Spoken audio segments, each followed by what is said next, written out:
In Australia, Ducatis are incredibly expensive, one of the most expensive bikes you can buy. So you can imagine how rare it is to find a 2017 959 in a wrecked condition, but not beyond repair. So we have found one. That's exactly what we're doing. We're about 5 weeks into the build.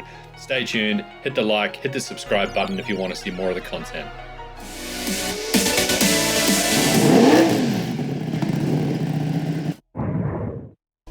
Hey, what's up guys? Welcome back to episode 5 of the 959 Wrecked Rebuild series. And this one is gonna be epic. We have got so much to get through.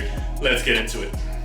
So we have got a massive amount of parts to get through today. We've got our throttle spacers just in here. We've got our brake calipers that need to go back on. Before we do that, we need to pre-drill so we can lock wire. We've got our sliders in here. We've got our jet prime kill switch, so start, stop, kill switch.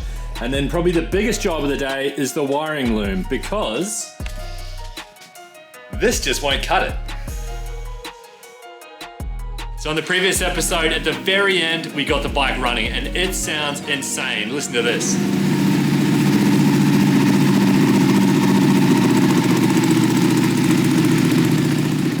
Man, those Vandemon pipes just really make this bike sound tops. And the biggest part of this episode today is going to be how on earth do we get this to actually plug in to the dash? It's not gonna be easy, let's put it that way. If I cut it here, unplug the switchgear, then I should just be able to splice this into the new one that I've got and we should be fine to go. I think, fingers crossed. Too late now. Okay, we've got 1, 2, 3, 4, 5, 6, 7, 8, 9, 10, 11, 12, 13, 14. 14 wires to splice in. Now it's got to go cut the other one. Do the thing to make it join.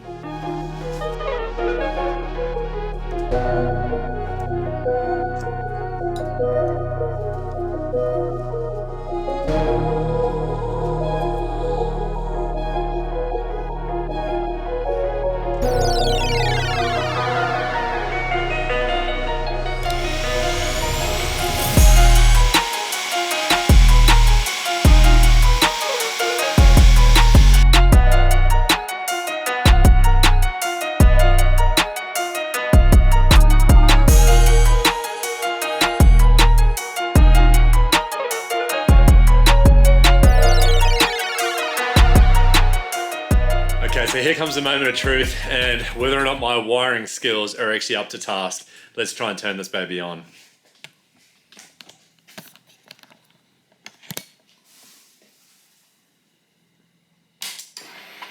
Oh yeah, we've got a dash. And do we have, okay, we've got a service light on, but that's okay, that's just probably a regular service. I've got no kilometers because this is a dash off a different bike. But let's check and see whether or not our settings are actually working. So I should be able to use my race buttons here. Okay, so I've got race, sport, wet. Yes, I can go between them and set. I'm not sure how you set. There you go.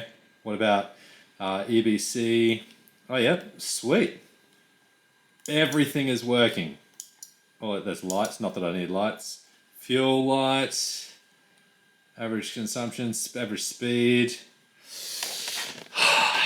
We've got everything. I'm super stoked. So that brings me to another big announcement that happened today. And right behind me, we've got this box. You see this box? It's huge. It's actually my race fairing from Profiber.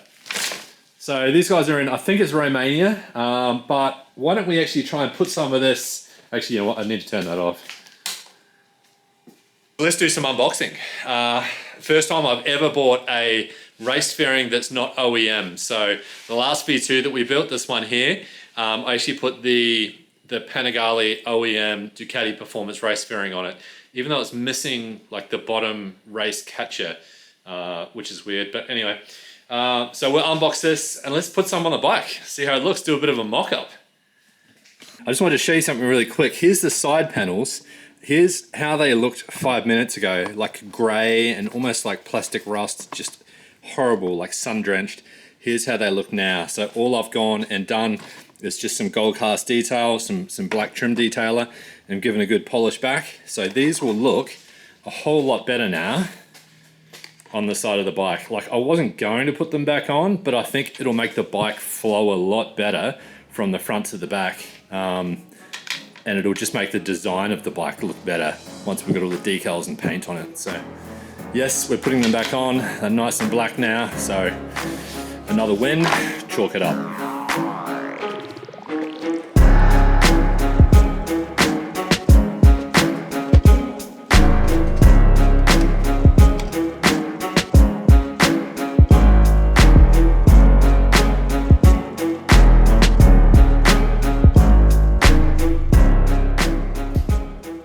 So it's definitely not as clean looking as like the OEM Ducati race fairing, but I think it'll look it'll look good once it's painted, I guess. But I'm just not real happy about these gaps. Like, there's nothing you can do about that. Like, I've already mounted it as far forward as possible.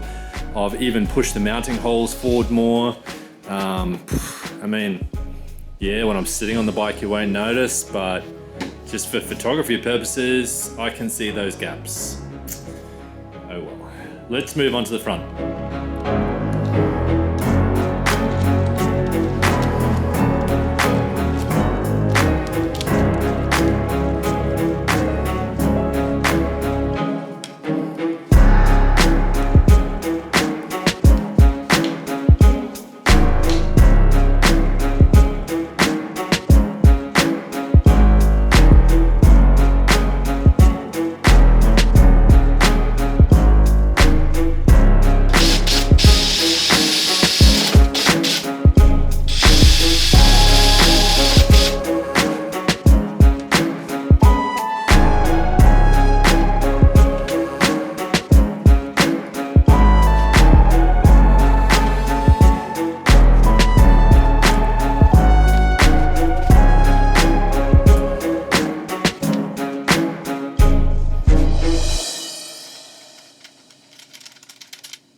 Out here on the street, I'm losing my way. You've gotten to me, and that's my mistake. Some might say I can't get too far without seeing your face. Oh, you gave me your heart and took it away. I'm going underground, till your loving comes around, going underground, 'cause your love is not around anymore.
Now the job done. We are smashing through this build. The only thing I'm just a little bit disappointed about is probably some of the stuff that came with the fairing. So we got one side cover came, but then for the other side they sent us an 899 clutch cover. So like it's just weeks. So it'll take like another 4 weeks for that to get here, or maybe even 5 weeks. So there's that, plus I'm still waiting on a whole bunch of parts for the front of the bike. So I'm still waiting on all the parts for the radiator guard for the rad duct, and that's the piece that holds both the radiators in place. And I can't even run the bike like for more than 20 seconds because I don't want to overheat it without a cooling system in place. So that we're waiting on. That's probably the biggest thing. Next up, I've just got to order the carbon front guard and the carbon sliders for the back. Because I really want to get the cooling system so I can take this bike out for a spin. Okay, so look at these shocks that I've just bought and tell me what's missing. It's just there. It's basically the speed sensor. So I've still got the shocks that I took off the bike, and it's got, luckily, the speed sensor just here, but the wire is completely screwed. So I'm going to take that all off and I'm going to join those two wires back together. Fingers crossed, it should just work.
Okay, so I'm just about to put the throttle spacers on. There are instructions, I might read them first. You've got to use this funky little screwdriver. It looks like a triangle, it's really weird. Anyway, so you're probably going to laugh at how easy this is, but all you've got to do is take the throttle apart, take all the screws out of the back.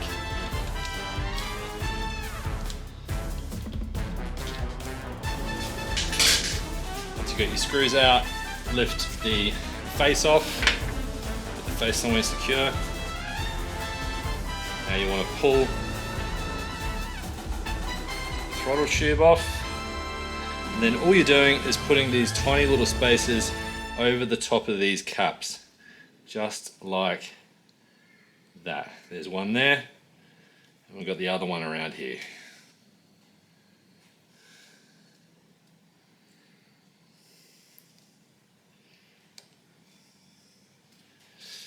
Just zoom in so you can see how easy this is. Cap, job done. Put everything back together and let's see how it works.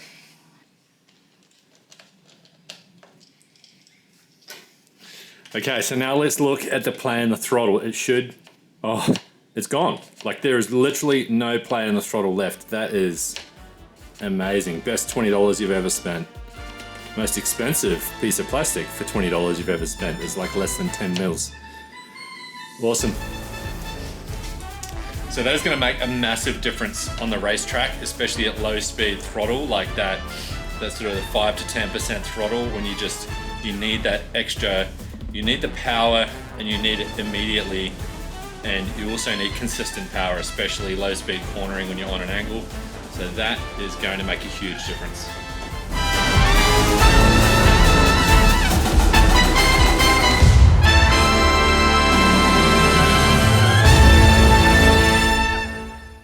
So there you go, thanks for watching. A bit of an unconventional episode, not much talking, just heaps of work. Got so much done on the bike today. Next episode, it should get a bit more exciting. We've got the entire front rad guard coming, so the front and the cooling system's going on the bike, which is gonna let us do the full fairing. And then we're also gonna mount this. This is our race box. So this is one of those wireless lap timers, lean angle sensors, all that sort of stuff, all in one. Pretty gnarly little box. Then after that, it's off to paint, decals, job done. Oh, and engine tuning. So stay tuned, like, subscribe, you know the drill.